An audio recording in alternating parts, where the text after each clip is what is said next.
ਗੁਰੂ ਹਰਿਕ੍ਰਿਸ਼ਨ। ਹੁਣ ਉਹਨਾਂ ਦੀ ਬਾਣੀ ਕਿਹੜੀ ਹੈ? ਜਿਹੜੇ ਹੁਕਮਨਾਮੇ ਸਿੱਖਾਂ ਸੇਵਕਾਂ ਨੂੰ ਦਿੱਤੇ ਨੇ ਉਹ ਵੀ ਗੁਰੂ ਦੇ ਬਚਨ ਨੇ। ਅਸੀਂ ਬਾਣੀ ਵਾਂਗੂ ਅਦਬ ਦਿੰਦੇ ਹਾਂ। ਸੋ ਚਾਹੇ ਆਦ ਬਾਣੀ ਹੈ, ਦਸਮ ਬਾਣੀ ਹੈ, ਸਿੱਖ ਦਾ ਸਜਦਾ ਹੀ ਰਹੇਗਾ। ਗੁਰਤਾ ਗੱਦੀ ਗੁਰੂ ਗ੍ਰੰਥ ਸਾਹਿਬ ਕੋਲ ਹੈ, ਵਾਧੂ ਦੀਆਂ ਬਾਤਾਂ ਨਹੀਂ ਦਸਮ ਗ੍ਰੰਥ ਨੂੰ ਸ਼ਰੀਕ ਬਣਾਉਂਦਾ ਹੈ। ਐਡਾ ਕੋਈ ਕਮਲਾ ਨਹੀਂ ਹੁੰਦਾ ਵੀ ਚਾਚੇ ਤਾਏ ਨੂੰ ਪਾਪਾ ਮੰਨ ਲਵੇ। ਪਿਤਾ ਇੱਕ ਹੀ ਹੁੰਦਾ ਹੈ, ਪਰ ਸ਼ਰੀਕੇ ਬਾਰੀ ਵਿੱਚ ਚਾਚੇ ਤਾਏ ਵਾਧੂ ਹੁੰਦੇ ਨੇ। ਮੰਤਰੀ ਮੰਡਲ ਦਾ ਆਗੂ ਇੱਕ ਹੀ ਹੁੰਦਾ ਹੈ, ਪ੍ਰੈਜ਼ੀਡੈਂਟ ਜਾਂ ਪ੍ਰਧਾਨ ਮੰਤਰੀ। ਧਾਰਮਿਕ ਗ੍ਰੰਥ ਰਹਿਬਰ ਇੱਕ ਹੀ ਹੈ, ਗੁਰੂ ਗ੍ਰੰਥ ਸਾਹਿਬ। ਬਾਕੀ ਸਾਹਿਤ ਹੈ ਸਿੱਖ ਜਗਤ ਦਾ, ਚਾਹੇ ਉਹ ਦਸਮ ਬਾਣੀ ਹੈ, ਭਾਈ ਨੰਦ ਲਾਲ ਦੀ ਬਾਣੀ ਹੈ, ਭਾਈ ਗੁਰਦਾਸ ਦੀ ਬਾਣੀ ਹੈ। ਤੋ ਇਹ ਕਿੰਤੂ ਪਰੰਤੂ ਵਿੱਚ ਨਾ ਪਿਆ ਕਰੋ। ਜਿਹੜੇ ਕਿੰਤੂ ਪਰੰਤੂ ਕਰਦੇ ਉਹਨਾਂ ਦਾ ਪੱਧਰ ਹੈ ਨਹੀਂ ਹੈ ਦਸਮ ਬਾਣੀ ਪੜ੍ਹਨ ਦਾ, ਕਿਉਂਕਿ ਪੰਜਾਬੀ ਆਉਂਦੀ ਉਹਨਾਂ ਨੂੰ, ਇਹ ਚਰਬੀ ਫਾਰਸੀ ਸੰਸਕ੍ਰਿਤ ਹੈ, ਬ੍ਰਿਜ ਭਾਸ਼ਾ ਹੈ। ਤੋ ਜਿਹਨੂੰ ਆਉਂਦੀ ਉਹੀ ਵਿਚਾਰ ਕਰੇਗਾ ਨਾ। ਮੈਂ ਤਾਂ ਕਹਿੰਦਾ ਵੀ ਕਰੋ ਵਿਚਾਰਾ, ਸ਼ੰਕੇ ਕੱਢੀਏ, ਪਰ ਉਹ ਭਾਸ਼ਾ ਆਉਂਦੀ ਨਹੀਂ ਹੈ। ਸੋ ਕਿੰਤੂ ਪਰੰਤੂ ਕਰਕੇ ਦੌੜ ਜਾਂਦੇ ਨੇ ਅੱਜ ਕੱਲ੍ਹ ਦੇ ਪ੍ਰਚਾਰਕ। ਸਮਝੋ ਇਸ ਗੱਲ ਨੂੰ। ਪਰ ਕਲਗੀਧਰ ਨੇ ਸਾਫ਼ ਕਿਹਾ, ਮੈਂ ਕਿਉਂ ਪ੍ਰਗਟ ਕੀਤੀ ਹੈ। ਦਸਮ ਕਥਾ ਭਗਉਤ ਕੀ ਆਖਾ ਕਰੀ ਬਣਾਏ, ਅਵਰ ਬਾਸਨਾ ਨਾਹੇ ਪ੍ਰਭ ਧਰਮ ਜੁੱਧ ਕੇ ਚਾਹੇ। ਭਾਰਤ ਗੁਲਾਮ ਹੈ 700 ਵਰੇ ਤੋਂ। ਕਹਿੰਦੇ ਇਹਨਾਂ 'ਚ ਧਰਮ ਜੁੱਧ ਦਾ ਚਾਅ ਪੈਦਾ ਕਰਨ ਲਈ ਮੈਂ ਅਵਤਾਰਾਂ ਸੂਰਬੀਰਾਂ ਦੀਆਂ ਕਹਾਣੀਆਂ ਵਰਣਨ ਕੀਤੀਆਂ ਨੇ। ਔਰ ਇਹਨਾਂ ਨੂੰ ਸਮਝਾਇਆ ਹੈ ਜਿਸ ਦੁਰਗਾ ਦੀ ਮੂਰਤੀ ਅੱਗੇ ਬੈਠ ਕੇ ਵਰ ਮੰਗਦੇ ਉਹਨਾਂ ਵੀ ਮੁਕਤੀ ਮਿਲੇਗੀ। ਕਹਿੰਦੇ ਉਹ ਮੂਰਤ ਅੱਗੇ ਬਹਿ ਕੇ ਨਹੀਂ ਸੀ ਮੁਕਤ ਹੋਈ, ਉਹਨੂੰ ਤਲਵਾਰ ਉਠਾ ਕੇ ਦੁਸ਼ਮਣਾਂ ਨਾਲ ਲੜਨਾ ਪਿਆ।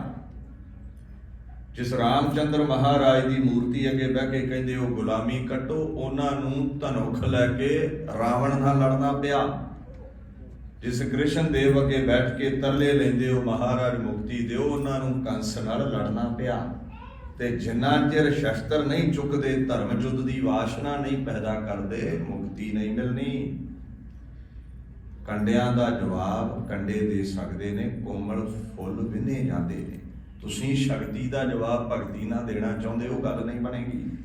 ਸ਼ੇਰ ਦੇ ਸਾਵੇਂ ਗਊਆਂ ਲੱਖ ਤਰਲਾ ਕਰਨ, ਸ਼ਿਕਾਰ ਖੇਡਣਾ ਛੱਡ ਦੇ। ਸ਼ੇਰ ਨਹੀਂ ਟਲਦਾ ਹੁੰਦਾ, ਸ਼ੇਰ ਬਣਨਾ ਪੈਂਦਾ ਹੈ। ਤੇ ਸ਼ੇਰ ਬਣ ਲਈ ਫਿਰ ਸ਼ੇਰਾਂ ਦੇ ਕਿੱਸੇ ਸੁਣਨੇ ਪੈਂਦੇ ਨੇ। ਤੋ ਮਹਾਰਾਜ ਕਹਿੰਦੇ ਧਰਮ ਯੁੱਧ ਦਾ ਚਾਹ ਪੈਦਾ ਕਰਨਾ ਹੈ। ਤੈਂ ਹੀ ਦੁਰਗਾ ਸਾਜ ਕੈ ਦੈਂਤਾਂ ਦਾ ਨਾਸ ਕਰਾਇਆ, ਤੈਥੋਂ ਹੀ ਬਲ ਕ੍ਰਿਸ਼ਨ ਲੈ ਕੰਸ ਕੇਸੀ ਪਕੜ ਆਇਆ। ਤੈਥੋਂ ਹੀ ਬਲਰਾਮ ਲੈ ਨਾਲ ਬਾਣਾ ਦਹਿ ਸਿਰ ਕਾਇਆ। ਦਸੋਂ ਗ੍ਰੰਥ ਦੇ ਬੋਲ ਨੇ, ਐ ਪਰਮਾਤਮਾ ਤੂੰ ਦੁਰਗਾ ਨੂੰ, ਰਾਮ ਕ੍ਰਿਸ਼ਨ ਜੀ ਨੂੰ ਤਾਕਤ ਦਿੱਤੀ, ਫਿਰ ਹੀ ਦੁਸ਼ਮਣਾਂ ਨੂੰ ਜਿੱਤਿਆ ਹੈ। ਤੋ ਕਹਿੰਦੇ ਆਓ ਉਹਦੇ ਅੱਗੇ ਬੇਨਤੀ ਕਰਿਆ ਕਰੀਏ, ਹਮਰੀ ਕਰੋ ਹਾਥ ਦੇ ਰਸ਼ਾ, ਸਾਨੂੰ ਬਖਸ਼ਿਸ਼ ਕਰ, ਅਜ਼ਮਤ ਬਖਸ਼। ਸੋ ਦੀਨ ਦੁਨੀਆ ਦੇ ਮਾਲਕ ਨੇ ਇਹੋ ਬਾਣੀ ਬਣਾਈ ਤੇ ਇਤਿਹਾਸ ਦਾ ਅਦਬ ਵੀ ਬਾਣੀ ਜਿੰਨਾ ਕਰਨਾ ਹੈ। ਕਈ ਕਹਿ ਦਿੰਦੇ ਜੀ ਇਤਿਹਾਸ ਦੀ ਨਹੀਂ ਲੋੜ, ਬਾਣੀ ਦੀ ਕਥਾ ਕਰੋ। ਅੱਛਾ ਫਿਰ ਇੱਦਾਂ ਕਰੋ ਵੀ ਆ ਜਿਹੜੇ 10 ਗੁਰੂਆਂ ਦੇ ਪ੍ਰਕਾਸ਼ ਪੁਰਬ ਮਨਾਉਂਦੇ ਹੋ, ਇਹ ਤੇ ਗੁਰੂ ਗ੍ਰੰਥ ਸਾਹਿਬ ਵਿੱਚ ਲਿਖੇ ਹੀ ਨਹੀਂ, ਛੱਡ ਦਈਏ। ਫਿਰ ਸਾਹਿਬਜ਼ਾਦਿਆਂ ਦੇ ਸ਼ਹੀਦੀ ਦਿਹਾੜੇ ਨਾ ਮਨਾਇਆ ਕਰੀਏ। 10 ਲੱਖ ਸਿੱਖਾਂ ਦੀ ਕੁਰਬਾਨੀ ਹੈ, ਗੁਰੂ ਗ੍ਰੰਥ ਸਾਹਿਬ ਵਿੱਚ ਤੇ ਲਿਖੀ ਨਹੀਂ ਮਿਲੇਗੀ। ਤੁਹਾਡੇ 10 ਗੁਰੂਆਂ ਚੋਂ 4 ਗੁਰੂਆਂ ਦੇ ਨਾਮ ਹੀ ਹੈ ਨਹੀਂ ਗੁਰੂ ਗ੍ਰੰਥ ਸਾਹਿਬ ਵਿੱਚ, ਫਿਰ 6 ਨੂੰ ਮੰਨਿਆ ਕਰਾਂਗੇ। ਕੀ ਕਰੋਗੇ? ਗੁਰੂ ਨਾਨਕ ਤੋਂ ਗੁਰੂ ਅਰਜਨ ਸਾਹਿਬ ਤਾਈਂ 5 ਨਾਮ ਨੇ, 6ਵੇਂ ਪਾਤਸ਼ਾਹ ਦਾ ਨਾਮ ਹੈ, 9ਵੇਂ ਬਾਪੂ ਦੀ ਬਾਣੀ ਹੈ, ਨਾਮ ਨਹੀਂ। ਇਹ ਦਸਮ ਬਾਣੀ ਚੋਂ ਨਾਮ ਮਿਲਦੇ ਨੇ, ਚੰਡੀ ਦੀ ਵਾਰ ਚੋਂ ਨਾਮ ਮਿਲਦੇ ਨੇ। ਪ੍ਰਥਮ ਭਗਵਤੀ ਸਿਮਰ ਕੈ ਗੁਰੂ ਨਾਨਕ ਲਈ, ਤੇ ਆਏ ਫਿਰ ਅੰਗਦ ਗੁਰ ਤੇ ਅਮਰਦਾਸ ਰਾਮਦਾਸੈ ਹੋਈ ਸਹਾਏ। ਅਰਜਨ ਹਰਗੋਬਿੰਦ ਨੂੰ ਸਿਮਰੋ ਸ੍ਰੀ ਹਰਿ ਰਾਏ, ਸ੍ਰੀ ਹਰਿ ਕ੍ਰਿਸ਼ਨ ਧਿਆਈਐ ਜਿਸ ਡਿਠੈ ਸਭ ਦੁਖ ਜਾਏ। ਤੇਗ ਬਹਾਦਰ ਸਿਮਰਿਆ ਕਰ ਨਾਮ ਦੇ ਆਵੇ ਤਾਏ, ਸਭ ਥਾਈ ਹੋਏ ਸਹਾਈ। ਤੇ ਫਿਰ ਦਸਮ ਮਹਾਰਾਜ ਦਾ ਬਾਅਦ ਵਿੱਚ ਨਾਮ ਆਉਂਦਾ ਹੈ। ਮਹਾਰਾਜ ਕਹਿੰਦੇ ਨੇ ਬਾਹੇ ਗਹੇ ਕੀ ਲਾਜਿਆਸ ਗੋਬਿੰਦ ਦਾਸ ਤੁਹਾਰ। ਇਹਦੇ ਬਾਅਦ ਫਿਰ ਭਾਈ ਨੰਦ ਲਾਲ ਨੇ 10 ਨਾਮ ਲਿਖੇ ਨੇ। ਫਿਰ ਇਤਿਹਾਸ ਹੁੰਦਾ ਹੈ। ਧਿਆਨ ਦਿਓ, ਬਾਣੀ ਸਿਧਾਂਤ ਹੈ, ਸਿਧਾਂਤ ਤੇ ਚੱਲਣ ਵਾਲਿਆਂ ਦਾ ਇਤਿਹਾਸ ਪੜ੍ਹਦਾ ਹੈ। ਔਰ ਗੁਰੂ ਗ੍ਰੰਥ ਸਾਹਿਬ ਤੋਂ ਸਾਬਤ ਕਰਾਂਗਾ ਵੀ ਬਾਣੀ 'ਚ ਨਹੀਂ ਇਤਿਹਾਸ ਜ਼ਰੂਰੀ ਹੈ। ਸੁਣ ਸਾਖੀ ਮਨ ਜਪ ਪਿਆਰ, ਅਜਾ ਮਨ ਉਤਰਿਆ ਕਹਿ Iqbal listen to the stories of the devotees, ਕਹਿੰਦੇ ਭਗਤਾਂ ਸੰਤਾਂ ਦੀਆਂ ਸਾਖੀਆਂ ਸੁਣਾ, ਤੇਰੇ ਅੰਦਰ ਧਰਮ ਲਈ ਅਕੀਦਾ ਪੈਦਾ ਹੋਵੇ, ਭਾਵਨਾ ਪੈਦਾ ਹੋਵੇ ਤੇ ਤੂੰ ਵੀ ਤਰ ਜਾਵੇਂ। ਗੁਰੂ ਗ੍ਰੰਥ ਸਾਹਿਬ ਤੇ ਕਹਿੰਦੇ ਇਤਿਹਾਸ ਛੱਡਣਾ ਨਹੀਂ, ਅਸੀਂ ਕਹਿ ਦਿੰਦੇ ਇਤਿਹਾਸ ਦੀ ਲੋੜ ਨਹੀਂ। ਤੁਸੀਂ ਦਸਮ ਬਾਣੀ ਛੱਡੋ, ਸ੍ਰੀ ਵਾਹਿਗੁਰੂ ਜੀ ਕੀ ਫਤਿਹ ਹੈ, ਤੁਹਾਡੀ ਫਤਿਹ ਗਈ, ਤੁਹਾਡੀ ਅਰਦਾਸ ਗਈ, ਖੰਡੇ ਦੀ ਪੌਲ ਗਈ। ਸ਼ੰਕਾ ਨਹੀਂ ਲਿਆਉਣਾ, ਗੁਰਤਾ ਦਾ ਮਾਲਕ ਗੁਰੂ ਗ੍ਰੰਥ ਸਾਹਿਬ ਸੱਚਾ ਪਾਤਸ਼ਾਹੀ ਹੈ। ਪਰ ਇਹ ਸਾਰਾ ਸਾਹਿਤ ਹੈ ਸਿੱਖ ਜਗਤ ਦਾ। ਜੇ ਨਹੀਂ ਵਿਦਿਆ ਆਉਂਦੀ ਤੇ ਪੜ੍ਹੋ, ਮਿਹਨਤ ਕਰੋ, ਮੁਸ਼ੱਕਤ ਘਾਲੋ, ਪਤਾ ਲੱਗੇ ਕੈਸੇ ਕੈਸੇ ਹੀਰੇ ਨਗੀਨੇ ਚੁਣੇ ਨੇ ਦਸਮ ਵਿੱਚ ਕਲਗੀਧਰ ਮਹਾਰਾਜ ਨੇ, ਕੈਸੇ ਕੈਸੇ ਨਗੀਨੇ ਭਾਈ ਨੰਦ ਲਾਲ ਚੁਣ ਗਿਆ। ਦੁਨੀਆ ਦੇ ਕਿਸੇ ਧਰਮ ਦਾ ਸਾਹਿਤ ਵੀ ਸਿੱਖਾਂ ਦਾ ਮੁਕਾਬਲਾ ਨਹੀਂ ਕਰ ਸਕਦਾ। ਪਰ ਮੁਸ਼ਕਲ ਇਹ ਹੈ ਅਸੀਂ ਪੰਜਾਬੀ ਸਿੱਖੀ ਹੈ, ਹੁਣ ਤੇ ਚਲੋ ਉਹ ਵੀ ਛੱਡਦੇ ਜਾ ਰਹੇ ਹਾਂ ਇਹਨਾਂ ਮੁਲਕਾਂ ਵਿੱਚ। ਹੋਰਾਂ ਭਾਸ਼ਾਵਾਂ ਵਿੱਚ ਜੋ ਬਾਣੀਆਂ ਸਨ ਉਹ ਭਾਸ਼ਾ ਸਿੱਖ ਹੀ ਨਹੀਂ ਸਕੇ। ਹੁਣ ਆਦਿ ਗ੍ਰੰਥ ਸਾਹਿਬ 'ਚ ਫਾਰਸੀ ਬੜੀ ਆਉਂਦੀ ਹੈ। ਨਾਨਕ ਬਗੋਇਦ ਜਨ ਤੁਰਾ ਤੇਰੇ ਚਾਕਰਾਂ ਪਾਖਾਕ, ਯਕ ਅਰਜ਼ ਗੁਫਤਮ ਬੇਸ ਤੋ ਦਰਗੋਸ ਕੁਨ ਕਰਤਾਰ। ਉਤੋਂ ਦੀ ਲੰਘ ਜਾਣੀ, ਪੜ੍ਹਦੇ ਨਹੀਂ, ਧਿਆਨ ਨਹੀਂ ਦਿੰਦੇ। ਆਦ ਬਾਣੀ ਨਹੀਂ ਪੜ੍ਹਦੇ ਤੇ ਦਸਮ ਤੇ ਭਾਈ ਨੰਦ ਲਾਲ ਨੂੰ ਅਸੀਂ ਕਿੱਥੋਂ ਪੜ੍ਹਨਾ ਹੈ? ਤਾਂ ਸੌਖਾ ਰਾਹ ਚੁਣ ਲਿਆ, ਛੱਡੋ ਜੀ ਅਸੀਂ ਤਾਂ ਮੰਨਦੇ ਨਹੀਂ ਗੁਰੂ ਗ੍ਰੰਥ ਸਾਹਿਬ ਤੋਂ ਬਿਨਾਂ। ਇਹ ਗਲਤ ਬਿਆਨ ਹੈ। ਅਸੀਂ ਗੁਰੂ ਨਹੀਂ ਮੰਨਣਾ ਗੁਰੂ ਗ੍ਰੰਥ ਸਾਹਿਬ ਤੋਂ ਬਿਨਾਂ ਕਿਸੇ ਨੂੰ, ਪਰ ਇਹ ਥੋੜ੍ਹੀ ਹੈ ਵੀ ਆਪਣੇ ਸਾਹਿਤ ਨੂੰ ਨਹੀਂ ਮੰਨਣਾ, ਪੜ੍ਹਨਾ ਨਹੀਂ ਹੈ। ਇਹ ਗੁਰੂ ਗ੍ਰੰਥ ਸਾਹਿਬ ਤੋਂ ਬਿਨਾਂ ਕੁਝ ਮੰਨਣਾ ਨਹੀਂ, ਕੁਝ ਪੜ੍ਹਨਾ ਨਹੀਂ, ਤੇ ਸਕੂਲੇ ਕੀ ਲੈਣ ਜਾਂਦੇ ਨੇ ਬੱਚੇ ਤੁਹਾਡੇ?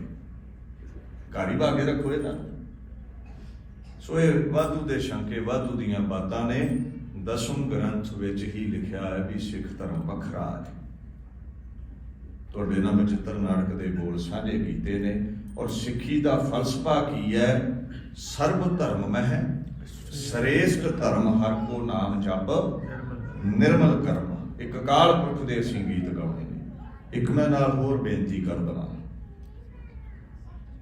ਬਾਣੀ ਦੇ ਤੁੱਲ ਦੁਨੀਆ ਦੀ ਕੋਈ ਰਚਨਾ ਨਹੀਂ ਹੈ। ਤੁਸੀਂ ਲੱਖ ਕਿਤਾਬਾਂ ਲਿਖੋ, ਤੁਸੀਂ ਡਾਕਟਰ ਹੋ, ਡਾਕਟਰੇਟ ਕਰ ਲਓ, ਤੁਹਾਡਾ ਅਦਬ ਹੈ। ਪਰ ਆਪਣੀਆਂ ਜੀਵਨ ਜਾਚ ਦੀਆਂ ਕਿਤਾਬਾਂ ਨੂੰ ਗੁਰਬਾਣੀ ਦੇ ਤੁੱਲ ਨਾ ਸਮਝ ਬੈਠਿਓ। ਗੁਰਬਾਣੀ ਜੀਵਨ ਜਾਚ ਨਹੀਂ ਹੈ, ਭੁਲੇਖਾ ਬਾਰੇ ਪ੍ਰਚਾਰਕ ਤੁਹਾਨੂੰ। ਗੁਰਬਾਣੀ ਅਕਾਲ ਪੁਰਖ ਦੀ ਪ੍ਰਾਪਤੀ ਦਾ ਰਸਤਾ ਹੈ। ਜੀਵਨ ਜਾਚ ਦੀਆਂ ਕਿਤਾਬਾਂ ਕਾਲਜਾਂ 'ਚ ਪੜ੍ਹਦੇ ਆ ਤੁਹਾਡੇ ਬੱਚੇ, ਉਹਨਾਂ ਨਾਲ ਰੱਬ ਨਹੀਂ ਮਿਲਦਾ। ਸੰਸਾਰ ਕਮਾਉਣ ਦੀ ਜਾਚ ਆਉਂਦੀ ਹੈ। ਇੱਥੇ ਨਿਰੰਕਾਰ ਦੀ ਪ੍ਰਾਪਤੀ ਕਰਨ ਦਾ ਰਸਤਾ ਹੈ। ਤੋਂ ਪਿੱਛੇ ਜੇ ਬੜਾ ਮਸਲਾ ਉੱਠਿਆ ਸੀ, ਮੈਂ ਨਾਮ ਵੀ ਲੈ ਦੇਵਾਂ। ਕੋਈ ਧਰਮਿੰਦਰ ਸਿੰਘ ਨਾਮ ਦਾ ਸਾਡਾ ਕੋਈ ਸਿੱਖ ਭਾਈ, ਉਹਨਾਂ ਨੇ ਆਦਿ ਗ੍ਰੰਥ ਸਾਹਿਬ ਪਬਲਿਸ਼ ਕਰ ਲਏ ਕੋਈ ਲਗਾ ਮਾਤਰਾ ਲਾ ਕੇ। ਮੇਰੀ ਬੇਨਤੀ ਸੁਣਿਓ, ਇਹ ਕਿਸੇ ਤੇ ਕਟਾਸ਼ ਨਹੀਂ ਹੈ, ਪਰ ਇਹ ਗਲਤ ਵਿਚਾਰਧਾਰਾ ਹੈ ਜੋ ਉਹਨਾਂ ਨੇ ਫੋਲੋ ਕੀਤੀ ਹੈ। ਗੁਰੂ ਗ੍ਰੰਥ ਸਾਹਿਬ ਦੀ ਜਿਹੜੀ ਬਾਣੀ ਹੈ ਨਾ, ਪਹਿਲੀ ਗੱਲ ਤੇ ਇਹ ਇੱਥੋਂ ਦੀ ਹੈ ਨਹੀਂ, ਤਾਂ ਤੁਹਾਡੀ ਵਿਆਕਰਣ ਤੇ ਤੁਹਾਡੀ ਪਿੰਗਲ ਤੇ ਨਹੀਂ ਟੁਕੇਗੀ। ਵਿਆਕਰਣ ਨਾਲ ਤੁਸੀਂ ਬਿੰਦੀਆਂ ਬੁੰਦੀਆਂ ਲਾਉਣੀਆਂ ਦਿਓ ਛੱਡ। ਇਹ ਬਾਣੀ ਕਿੱਥੋਂ ਦੀ ਹੈ? ਜੈਸੀ ਮੈਂ ਆਵੈ ਖਸਮ ਕੀ ਬਾਣੀ, ਤੈਸੜਾ ਕਰੀ ਗਿਆਨ ਵੇਲਾ ਲੋ। ਗੁਰੂ ਨਾਨਕ ਸਾਹਿਬ ਨੇ ਕਿਹਾ ਇਹ ਅਕਾਲ ਪੁਰਖ ਦੇ ਬੋਲ ਲਿਆਇਆ ਮੈਂ, ਇੱਥੋਂ ਦੇ ਬੋਲ ਨਹੀਂ। ਗੁਰੂ ਅਰਜਨ ਸਾਹਿਬ ਨੂੰ ਪੁੱਛੋ ਬਾਣੀ ਕਿੱਥੋਂ ਦੀ ਹੈ? ਹਉ ਆਪੋ ਬੋਲ ਨਾ ਜਾਣਦਾ, ਮੈਂ ਕਹਿਆ ਸਭ ਹੁਕਮਾਓ ਜੀਓ। ਖੁਦਾ ਦੇ ਬੋਲ ਨੇ। ਗੁਰੂ ਗੋਬਿੰਦ ਸਿੰਘ ਮਹਾਰਾਜ ਬਾਣੀ ਕਿੱਥੋਂ ਦੀ ਹੈ? ਜੋ ਨਿਜ ਪ੍ਰਭ ਮੋਹ ਸੋ ਕਹਾ, ਸੋ ਕਹੇ ਹੋ ਜਗ ਮਾਹੇ। ਸੋ ਤੁਹਾਡੀ ਤੇ ਬਾਣੀ ਹੈ ਹੀ ਨਹੀਂ ਹੈ। ਤੋ ਜੋ ਤੁਹਾਡਾ ਨਹੀਂ ਹੈ ਤੇ ਤੁਹਾਡੀ ਬਣਾਈ ਗ੍ਰਾਮਰ ਵਿਆਕਰਣ ਉਹਦੇ ਤੇ ਕਿਵੇਂ ਲਾਗੂ ਹੋਵੇਗੀ? ਕਰ ਲੋ ਖਾਂ ਲਾਗੂ। ਜਪਜੀ ਸਾਹਿਬ ਦੇ ਰਾਗਮਾਲਾ ਦੇ ਰਾਗਾਂ 'ਚ ਹੀ ਹੈ, ਨਹੀਂ ਹੈ, ਕਿੱਦਾਂ ਪਿੰਗਲ ਲਾਗੂ ਕਰੋਗੇ? ਸਾਰੀ ਬਾਣੀ ਰਾਗਾਂ ਵਿੱਚ ਹੈ, ਦੋ ਬਾਣੀਆਂ ਰਾਗਾਂ ਵਿੱਚ ਹੀ ਨਹੀਂ। ਤਾਂ ਹੀ ਭਾਈ ਮਨੀ ਸਿੰਘ ਨੇ ਦਮਦਮਾ ਸਾਹਿਬ ਦੀ ਧਰਤੀ ਤੇ ਆਖਿਆ ਸੀ, ਗੁਰੂ ਗੋਬਿੰਦ ਸਿੰਘ ਜਿਹੜੇ ਅਸੀਂ ਅਰਥ ਕਰਦੇ ਪਿੰਗਲ ਵਿਆਕਰਣ ਨਾਲ ਕਰਦੇ ਹਾਂ। ਬਾਣੀ ਅਕਾਲ ਪੁਰਖ ਦੀ ਹੈ। ਗੁਰੂ ਪਰਮੇਸ਼ਰ ਏਕੋ ਜਾਣ, ਗੁਰੂ ਇਜ਼ ਦਾ ਟ੍ਰਾਂਸੈਂਡੈਂਟ ਲਾਰਡ, ਪ੍ਰੀਵੇਡਿੰਗ ਲਾਰਡ। ਤੂੰ ਖੁਦ ਖੁਦਾ ਹੈ, ਤੂੰ ਤੇਰੇ ਮੁਲਕ ਦੀ ਬਾਣੀ ਹੈ, ਤੂੰ ਅਰਥ ਦੱਸ ਇਹਦੇ ਕੀ ਨੇ। ਫਿਰ ਮਹਾਰਾਜ ਨੇ ਇੱਕੋ ਓੰਕਾਰ ਤੋਂ ਰਾਗਮਾਲਾ ਤਾਈਂ ਅਰਥ ਪ੍ਰਗਟ ਕੀਤੇ। ਤੋ ਦਮਦਮੇ ਦੀ ਧਰਤੀ ਤੇ ਆਦਿ ਗ੍ਰੰਥ ਸਾਹਿਬ ਲਿਖਵਾਏ।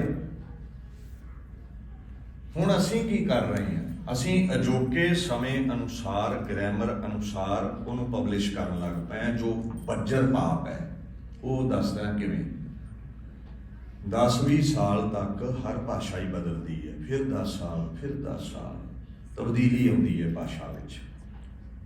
ਅੱਜ ਤੁਸੀਂ ਬਿੰਦੀਆਂ ਲਾ ਲਈਆਂ, ਕੱਲ੍ਹ ਨੂੰ ਜਿਹੜੀ ਬਿੰਦੀ ਦੀ ਆਵਾਜ਼ ਹੈ ਉਹ ਗਲੇ 'ਚੋਂ ਬੋਲਣੀ ਪਵੇਗੀ, ਬਿੰਦੀ ਥੱਲੇ ਚਲੇ ਜਾਵੇਗੀ। ਅਰਬੀ, ਫਾਰਸੀ, ਸੰਸਕ੍ਰਿਤ, ਪੰਜਾਬੀ, ਗੁਰਮੁਖੀ ਸਭ ਭਾਸ਼ਾ ਬਦਲਦੀਆਂ ਨੇ।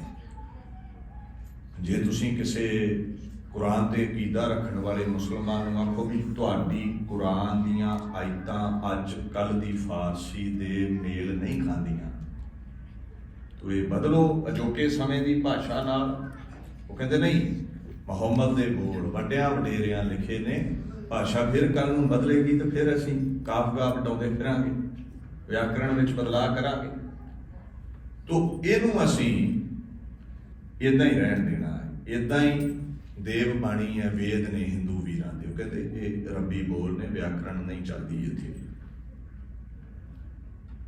ਹੁਣ ਮੰਨ ਲਓ ਅਸੀਂ ਅਕੋਰਡਿੰਗ ਟੂ ਪ੍ਰੋਨਾਊਂਸੀਏਸ਼ਨ ਜੇ ਪਬਲਿਸ਼ ਕਰਦੇ ਹਾਂ ਬਾਣੀ, ਤਾਂ ਮੈਂ ਕੱਲ੍ਹ ਵੀ ਇੱਥੇ ਉਦਾਹਰਨ ਦੇ ਰਿਹਾ ਸੀ ਗੁਰਮੁਖਾਂ ਨੂੰ ਵੀ ਆਹ ਇੱਕ ਸੈਨ ਜੋਸ ਸ਼ਹਿਰ ਹੈ ਨਾ, ਲਿਖਣ ਵਿੱਚ ਸੈਨ ਜੋਸ ਹੈ, ਤਾਂ ਬੋਲਦੇ ਕੀ ਸੈਨ ਹੋਜ਼ੇ। ਤੇ ਹੁਣ ਜੇ ਬੰਦਾ ਆਖੇ ਵੀ ਜਿਵੇਂ ਲਿਖਿਆ ਹੈ ਉੱਦਾਂ ਹੀ ਪ੍ਰੋਨਾਊਂਸ ਕਰਾਂ, ਜਾਂ ਜਿਵੇਂ ਮੈਂ ਪ੍ਰੋਨਾਊਂਸ ਕਰਦਾ ਸੈਨੋਜੇ, ਤੇ ਉਹਦੇ ਇੱਕ ਅੱਧਾ ਅੱਖਰ ਖਾਣਾ ਪੈਣਾ ਵਿੱਚੋਂ ਸੈਨੋਜੇ ਲਿਖਣ ਲਈ, ਸੈਨ ਜੋਸ ਤੇ ਨਹੀਂ ਚੱਲੇਗਾ।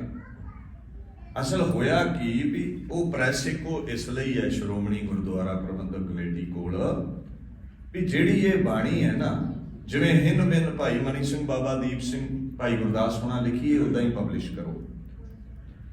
ਇੱਥੋਂ ਤੱਕ ਸ਼੍ਰੋਮਣੀ ਕਮੇਟੀ, ਦਿੱਲੀ ਕਮੇਟੀ, ਅਕਾਲ ਤਖਤ ਸਾਹਿਬ ਵੀ ਤਬਦੀਲੀ ਨਹੀਂ ਕਰ ਸਕਦੇ ਬਾਣੀ ਵਿੱਚ, ਕਿਉਂਕਿ ਅਕਾਲ ਤਖਤ ਪੰਥ ਨਾਲੋਂ ਸਿਰਮੌਰ ਹੈ, ਗੁਰੂ ਨਾਲੋਂ ਨਹੀਂ। ਤੋ ਗੁਰੂ ਦੀ ਕਰਨੀ ਨੂੰ ਅਕਾਲ ਤਖਤ ਸਾਹਿਬ ਵੀ ਨਹੀਂ ਬਦਲ ਸਕਦਾ। ਹਾਂ, ਕੋਈ ਪੰਥ ਦਾ ਫੈਸਲਾ ਅਕਾਲ ਤਖਤ ਸਾਹਿਬ ਤੇ ਪੰਥ ਬੈਠ ਕੇ ਬਦਲ ਸਕਦਾ ਹੈ। ਕਿਉਂ ਨਹੀਂ ਬਦਲ ਸਕਦਾ? ਪੂਰੇ ਕਾ ਕੀਆ ਸਭ ਕਿਛ ਪੂਰਾ, ਘੱਟ ਵੱਧ ਕਿਛ ਨਾਹੀ, ਨਾਨਕ ਗੁਰਮੁਖ ਐਸਾ ਜਾਣੈ ਪੂਰੇ ਮਾਹੇ ਸਮਾਹੀ। ਗੁਰਮੁਖ ਜਿਹੜੇ ਇਸ ਭਾਵਨਾ ਤੇ ਚੱਲੇ ਉਹੀ ਅਕਾਲ ਪੁਰਖ ਵਿੱਚ ਇੱਕਮਿਕ ਨੇ। ਸੋ ਇਹ ਕੋਈ ਨਹੀਂ ਬਦਲ ਸਕਦਾ। ਮੈਂ ਮੰਗਲਾ ਸਾਹਿਬ, ਮੰਜੀ ਸਾਹਿਬ ਤੋਂ ਵੀ ਲਾਈਵ ਬੇਨਤੀ ਕੀਤੀ ਸੀ। ਹਾਂ ਠੀਕ ਹੈ, ਸਾਡੇ ਸਿਰਮੌਰ ਨੇ ਅਕਾਲ ਤਖਤ ਸਾਹਿਬ ਵਾਲੇ, ਪਰ ਗੁਰੂ ਤੋਂ ਵੱਡਾ ਕੋਈ ਨਹੀਂ। ਇੱਕ ਹੋਰ ਗੱਲ ਸਮਝਿਓ, ਰੱਬ ਨਾ ਕਰੇ ਉੱਥੇ ਜ਼ੋਰ ਪੈ ਜਾਵੇ ਕਿਸੇ ਮੱਸੇ ਰਗੜ ਦਾ, ਤੇ ਉਹਨੇ ਵੇਸਵਾ ਨਚਾਤੀਆਂ ਸੀ ਨਾ ਦਰਬਾਰ ਸਾਹਿਬ, ਤੇ ਕੀ ਫਿਰ ਕੱਲ ਅਸੀਂ ਆਖਾਂਗੇ ਵੀ ਇਹਦੇ ਉੱਥੇ ਹੋ ਰਿਹਾ ਤੇ ਹੁਣ ਅਸੀਂ ਵੀ ਵੇਸਵਾ ਨਚਾਇਆ ਕਰਨੀਆਂ? ਉੱਥੋਂ ਆਉਂਦਾ ਹੁਕਮ ਜਿਹੜਾ ਗੁਰੂ ਆਸ਼ੇ ਅਨੁਸਾਰ ਹੈ ਉਹਦੇ ਅੱਗੇ ਸਿਰ ਝੁਕਾਉਣਾ, ਜਿਹੜਾ ਗੁਰੂ ਆਸ਼ੇ ਦੇ ਉਲਟ ਹੈ ਉਹ ਨਹੀਂ ਅਸੀਂ ਮੰਨਦੇ। ਸਾਡੇ ਲਈ ਗੁਰੂ ਸਿਰਮੌਰ ਹੈ, ਉਹਦੇ ਬਾਅਦ ਸੁਪਰੀਮ ਪਾਵਰ ਅਕਾਲ ਤਖਤ ਸਾਹਿਬ ਨੇ। ਸੋ ਇਸ ਗੱਲ ਨੂੰ ਸਮਝਿਓ। ਕੱਲ ਨੂੰ ਕੋਈ ਮੱਸੇ ਰਗੜ ਵਰਗਾ ਆਖੇ ਸਿੱਖਾਂ ਅੰਮ੍ਰਿਤ ਨਹੀਂ ਛਕਣਾ, ਸਿੱਖ ਜਪਜੀ ਸਾਹਿਬ ਹੀ ਨਾ ਪੜ੍ਹਨ, ਗੁਰੂ ਗ੍ਰੰਥ ਸਾਹਿਬ ਨੂੰ ਨਾ ਮੰਨਣ, ਤੇ ਕੀ ਕਰੋਗੇ? ਸੋ ਇਸ ਗੱਲ ਦਾ ਖਿਆਲ ਰੱਖਿਆ ਕਰੋ, ਪੁਰਾਣੇ ਰਹਿਤਨਾਮੇ ਪੜ੍ਹਿਆ ਕਰੋ, ਤੁਹਾਨੂੰ ਸਮਝ ਲੱਗੇਗੀ ਸਿਧਾਂਤ ਕੀ ਹੈ। ਹੁਣ ਹੋਇਆ ਕੀ, ਜਦੋਂ ਪ੍ਰੋਨਾਊਂਸੀਏਸ਼ਨ ਅਕੋਰਡਿੰਗ ਅਸੀਂ ਲਿਖਤਾਂ ਬਣਾਉਂਦੇ ਆ, ਤੁਸੀਂ ਪੰਜਾਬੀ ਬੋਲਦੇ ਸੀ ਬੜੀ ਵਧੀਆ ਜਦੋਂ ਇੰਡੀਆ ਤੋਂ ਆਏ, ਤੋ ਜਿਹੜੀ ਤੁਹਾਡੀ ਅਗਲੀ ਪੀੜ੍ਹੀ, ਤੁਹਾਡੇ ਬੱਚੇ, ਉਹਨਾਂ ਨੂੰ ਤੇ ਰਾੜਾ ਹੀ ਨਹੀਂ ਕਹਿਣਾ ਆਉਂਦਾ, ਉਹ ਰਾਰਾ ਹੀ ਕਰੀ ਜਾਂਦੇ ਨੇ। ਤੇ ਕੱਲ ਨੂੰ ਤੁਹਾਡੀ ਲਾਈ ਪ੍ਰੈਸ ਤੁਹਾਡੇ ਬੱਚਿਆਂ ਹੱਥ ਆਉਣੀ, ਉਹਨਾਂ ਕਹਿਣਾ ਵੀ ਇਹ ਤੇ ਆਪਾਂ ਰਾਰਾ ਹੀ ਆਨੇ ਆ, ਰਾੜੇ ਤੇ ਰਾਰਾ ਹੀ ਲਿਖ ਦਈਏ ਜੋ ਬੋਲਣ ਵਿੱਚ ਸੌਖ ਹੈ। ਉਹਨਾਂ ਤੋਂ ਅਗਲੀ ਪੀੜ੍ਹੀ ਆਪਣੇ ਅਨੁਸਾਰ ਪਬਲਿਸ਼ ਕਰੂਗੀ, ਤੇ ਭਾਈ ਗੁਰਦਾਸ ਵਾਲੀ, ਕਰਤਾਰਪੁਰੀ ਬੀੜ, ਦਮਦਮੀ ਬੀੜ, ਇਹ ਸਾਰੀਆਂ ਤੇ ਫਿਰ ਕਿੱਧਰ ਗਈਆਂ? ਤੁਸੀਂ ਤੇ ਬੀੜਾਂ ਸਾਰੀਆਂ ਹੀ ਆਪਣੀ ਪ੍ਰੋਨਾਊਂਸੀਏਸ਼ਨ ਦੇ ਅਕੋਰਡਿੰਗ ਲਿਖ ਲਓਗੇ। ਸੋ ਕੋਈ ਦੁਨੀਆ ਤੇ ਰੂਹੇ ਜ਼ਮੀਨ ਤੇ ਮਾਈਕਾ ਲਾਲ ਪੈਦਾ ਨਹੀਂ ਹੋਇਆ ਜਿਹੜਾ ਗੁਰੂ ਦੇ ਸਿਧਾਂਤ ਨੂੰ ਕੱਟੇ। ਜਿਹੜਾ ਕੱਟੇਗਾ, ਇਹ ਅਕਾਲ ਤਖਤ ਸਾਹਿਬ ਵਾਲੀ ਦੇਰੀ ਕਰ ਦਿੰਦੇ ਨੇ, ਉਸੇ ਦਿਨ ਹੀ ਛੇਕਣਾ ਚਾਹੀਦਾ ਹੈ ਪੰਥ ਤੋਂ, ਚਾਹੇ ਆਪਾਂ ਚਾਹੇ ਕੋਈ ਹੋਰ ਹੈ। ਸੋ ਇਹ ਤਬਦੀਲੀ ਕੋਈ ਨਹੀਂ ਕਰ ਸਕਦਾ, ਇਹ ਗੁਰੂ ਦੇ ਹੁਕਮ ਦੇ ਵਿੱਚ ਚੱਲਣਾ ਪੈਂਦਾ ਹੈ। ਤੋ ਬਾਣੀ ਦਾ ਵੱਧ ਤੋਂ ਵੱਧ ਅਦਬ ਕਰੋ, ਇਹਦੀ ਰੂਪ ਰੇਖਾ ਉਹੀ ਰੱਖੋ। ਮੈਂ ਤਾਂ ਇੱਥੋਂ ਤੱਕ ਕਹਿਣਾ ਹੁੰਦਾ ਵੀ ਜੋ ਗੁਰੂ ਨੇ ਰੂਪ ਬਖਸ਼ਿਆ ਸੀ, ਨਹੀਂ ਸੀ ਤਬਦੀਲ ਕਰਨਾ ਚਾਹੀਦਾ ਸੀ, ਅੱਖਰ ਵਿਛੋੜ ਦਿੰਦੇ ਨੇ। ਸੰਗਲੀ ਬੀੜ ਜਦੋਂ ਪੜ੍ਹੀ ਦੀ ਸੀ ਨਾ, ਤੇ ਅੱਖ ਨਹੀਂ ਸੀ ਪੁੱਟਦੇ, ਇੰਨਾ ਧਿਆਨ ਦੇਣਾ ਪੈਂਦਾ ਸੀ ਬਾਣੀ ਵਿੱਚ। ਹੁਣ ਪਦਛੇਦ ਹੋ ਗਏ, ਕਦੇ ਇੱਧਰ ਨੂੰ ਵੇਖੀ ਜਾਂਦੇ, ਪਾਠ ਕਰਦੇ ਕਦੇ ਇੱਧਰ ਨੂੰ ਵੇਖੀ ਜਾਂਦੇ, ਸੌਖਾ ਹੋ ਗਿਆ ਨਾ ਪੜ੍ਹਨਾ। ਸਿਆਣਪਾਂ ਆਪਣੀਆਂ ਆਪਣੀ ਜੋਬ ਵਿੱਚ ਵਰਤੋ, ਗੁਰੂ ਘਰ ਗੁਰੂ ਦੀ ਮਰਿਆਦਾ ਰਹਿਣ ਦਿਓ, ਰੱਬ ਦਾ ਵਾਸਤਾ ਜੀ। ਤੁਸੀਂ ਆਪਣੇ ਪ੍ਰੋਫੈਸ਼ਨ ਵਿੱਚ ਕਿਸੇ ਨੂੰ ਦਖਲ ਦੇਣ ਦਿੰਦੇ? ਮੈਂ ਉਦਾਹਰਣ ਦਿੰਦਾ ਹੁੰਦਾ, ਮੰਨ ਲਓ ਕੋਈ BDS ਹੈ ਡਾਕਟਰ, तो रब ना करे कोई फिजियोथेरेपिस्ट आके आखे भी आ किला नेखा नहीं मैनू देख मैं दंद बदला है, तो BDS कीती वाला डॉक्टर कहता झला हो गया, जाके फिजियोथेरेपी का काम वेख अपना हड्डियां का, ये मेरी फील्ड है। ते सारा रोग गुरु घर की फील्ड में क्यों पाउण लग पैंदे आ? पता कुछ हुंदा नहीं बाणी बारे। मैं तो व्याकरण का ज्ञानी है जी, हुण मेरे कोल फिलोसफी है, मेरे को डॉक्टरेट है, मैं आखा भी मैं भाई गुरदास जी नो, भाई नंद लाल नो सियाणा, वो भलिया है दुनियावी डिग्रियां ने, डॉक्टरी चौधरी और रबी झरने ने अकाल पुरख की बाणी दे 15 भगतां चों तकरीबन 13-14 भगत अनपढ़ ने। क्यों अनपढ़ ने? शूद्र ने। ते मंदिर उस वेले ही विद्या का केंद्र सन गुरुकुल। ना कबीर जी नूं पढ़न दिता ब्राह्मण ने, ना इनू रविदास जी महाराज नूं जां भगत नामदेव नूं धक्के मारे ना। किन्ना वैराग विच कहंदे सन, शीपे के जन्म काहे को आया, हिंदड़ी जात मेरी जात मराया। कादे लई शीबा बना दिता जी, इन्हां धक्के मारे मैनूं पढ़ता ने, जात नीवी कह के। धक्के क्यों मारे? अखेरी जात नीवी है, इन्हां नूं मंदिरां च वड़न नहीं दिता गया।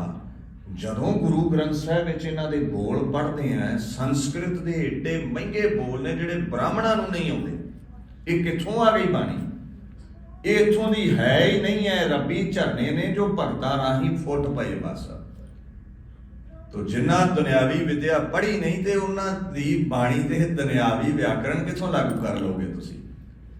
ਫਿਰ ਧਿਆਨ ਦਿਓ, ਇਹ ਖਸਮ ਦੇ ਬੋਲ ਨੇ। ਜਨ ਨਾਨਕ ਬੋਲੇ ਬ੍ਰਹਮ ਵਿਚਾਰ, जो सुने कमावे सो उतरै पारे। ब्रह्म दे बोल ने, खुदा दे बोल ने, अकाल पुरख दे बोल ने। आद बाणी है, दसम बाणी है, भाई नंद लाल गुरदास की बाणी है, इनू सजदा ही करना है। गुरु नानक साहब ने धर्म बनाया, संप्रदावां भी खड़ियां कीतियां, बाबे भेख बनाया उदासी की, रीत चलाई चढ़िया सोदर तरत लुकाई। अगे भी आंदा भाई साहब भाई गुरदास निर्मलिया का भी जिक्र करते ने, मारिया सिक्का जगत विच नानक निर्मल पंथ चलाया। ये कई अर्थ ने। निर्मल पंथ उज्जल पंथ नूं भी कह दिंदे ने, विकारां तो रहत पंथ नूं। देखो ये ना आख्या करो भी गृहस्थी जिहड़ा है ना उही असल सिख है, जिहड़ा ब्याह नहीं कराउंदा उदासी निर्मला वो सिख नहीं। ये पता नहीं पढ़िया किते असीं। गृहस्थ की महानता दर्शाई है भी बिना विआह तो गृहस्थ तो दुनिया नहीं चलती। पुछो जी जिहड़ा छड़ा है कि वो नहीं मुक्त हो सकता? इधर रोज भंडी जाने साधुआं नूं कहंदे जिन तूं जाता सो गृहस्थ उदासी, परवान नाम रता सोई निर्वाण। नाम रंगी रूह तरेगी, चाहे गृहस्थी है चाहे उदासी है। तो ये जिन्नियां भी संप्रदावां ने, संस्थावां ने, ये सिੱਖੀ ਦੇ ਸਕੂਲ ने। ਤੇ जिस संस्था का मुखी अपने आप ਨੂੰ गुरु ਮੰਨਦਾ ਉਹਦੇ ਮੱਥੇ ਨਹੀਂ ਲੱਗਦਾ ਸਿੱਖ। ਜਿੱਥੇ ਅਕੀਦਾ ਗੁਰੂ ਗ੍ਰੰਥ ਸਾਹਿਬ ਨਾਲ ਹੈ ਉੱਥੇ ਦੇ ਬਾਬੂ ਕਹਿੰਦੇ ਭਾਈ ਰੇ ਸੰਤ ਜਨਾ ਕੀ ਰੇਣ, ਸਾਧੂਆਂ ਦੇ ਚਰਨਾਂ ਦੀ ਧੂੜੀ ਬਣ ਜਿਹੜਾ ਗੁਰੂ ਨਾਲ ਜੋੜਦਾ ਹੈ।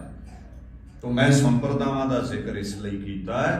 ਉਦਾਸੀ ਮਹਾਂਪੁਰਸ਼ਾਂ ਨੇ 200 ਵਰੇ ਦੇ ਕਰੀਬ ਗੁਰਦੁਆਰੇ ਸਾਂਭੇ, ਪੋਥੀਆਂ ਬਣਾਈਆਂ, ਬਾਣੀ ਲਿਖੀ, ਸੰਗਤਾਂ ਨੂੰ ਵੰਡੀ ਜਦੋਂ ਖਾਲਸਾ ਜੰਗਲਾਂ ਵਿੱਚ ਸੀ। ਅੱਜ ਅਸੀਂ ਹਰ ਜਥੇਬੰਦੀ ਨੂੰ ਬ੍ਰਾਹਮਣਵਾਦ ਕਹਿ ਕੇ ਦੂਰ ਕਰ ਲਿਆ। ਜੇ ਉਦਾਸੀ ਬ੍ਰਾਹਮਣਵਾਦ ਨਾਲ ਜ਼ਿਆਦਾ ਜੁੜੇ ਹੁੰਦੇ ਤੇ ਆਦਿ ਗ੍ਰੰਥ ਸਾਹਿਬ ਦੀ ਪੋਥੀ ਬਣਾਉਂਦੇ, ਗਾਇਤਰੀ ਵੀ ਵਿੱਚ ਲਿਖ ਸਕਦੇ ਸਨ। 200 ਸਾਲ ਉਹਨਾਂ ਕੋਈ ਰਿਹਾ ਸਭ ਕੁਝ। ਅਸੀਂ ਜ਼ਿਆਦਾ ਨਹੀਂ ਸਿਆਣੇ ਹੋ ਗਏ, ਕੀਤਾ ਕੁਝ ਹੈ ਨਹੀਂ ਕੌਮ ਲਈ, ਤੋ ਕਿੰਤੂ ਪਰੰਤੂ ਜ਼ਿਆਦਾ ਚੁੱਕੀ ਫਿਰਦੇ ਆ। ਮੈਂ ਬੇਨਤੀ ਕਰਾਂ ਜਿਨ੍ਹਾਂ ਗਾਤਰੇ ਪਾਏ ਨੇ ਗੁਰਮੁਖ ਪਿਆਰਿਆਂ, ਤੁਸੀਂ ਇਕੱਲੇ ਸਿੱਖ ਨਹੀਂ ਹੋ ਗੁਰੂ ਦੇ। ਗੁਰੂ ਨਾਨਕ ਦਾ ਇੱਕ ਬਗੀਚਾ ਹੈ, ਜਿਹਨੇ ਕੇਸ ਕੱਟੇ ਨੇ ਨਾ ਉਹ ਵੀ ਸਿੱਖ ਹੈ। ਇੱਥੇ ਸਿੰਧੀ ਵੀ ਸਿੱਖ ਨੇ, ਇੱਥੇ ਉਦਾਸੀ ਵੀ ਸਿੱਖ ਨੇ, ਨਿਰਮਲੇ ਵੀ ਸਿੱਖ ਨੇ। ਅਮਰਧਾਰੀ ਗੁਰੂ ਦਾ ਖਾਸ ਰੂਪ ਨੇ। ਖਾਲਸੇ ਨੂੰ ਖਾਸ ਰੂਪ ਕਿਹਾ। ਹੁਣ ਜਿਵੇਂ ਮਹਾਰਾਣੀ ਐਲਿਜ਼ਾਬੈਥ ਹੈ, ਤਾਂ ਉਹਦੇ ਵੇਖੋ ਤੁਸੀਂ ਅੰਗ ਰੱਖਿਅਕ ਕਿੱਦਾਂ ਦੇ ਨੇ। ਕੋਈ ਗੇਟ ਤੇ ਖਲੋਤਾ ਹੈ, ਕੋਈ ਗੱਡੀ ਚਲਾਉਂਦਾ, ਕੋਈ ਨਾਲ ਰਹਿੰਦਾ ਬਾਉਂਸਰਾਂ ਵਾਂਗੂ, ਕੋਈ ਰੋਟੀ ਬਣਾਉਂਦਾ।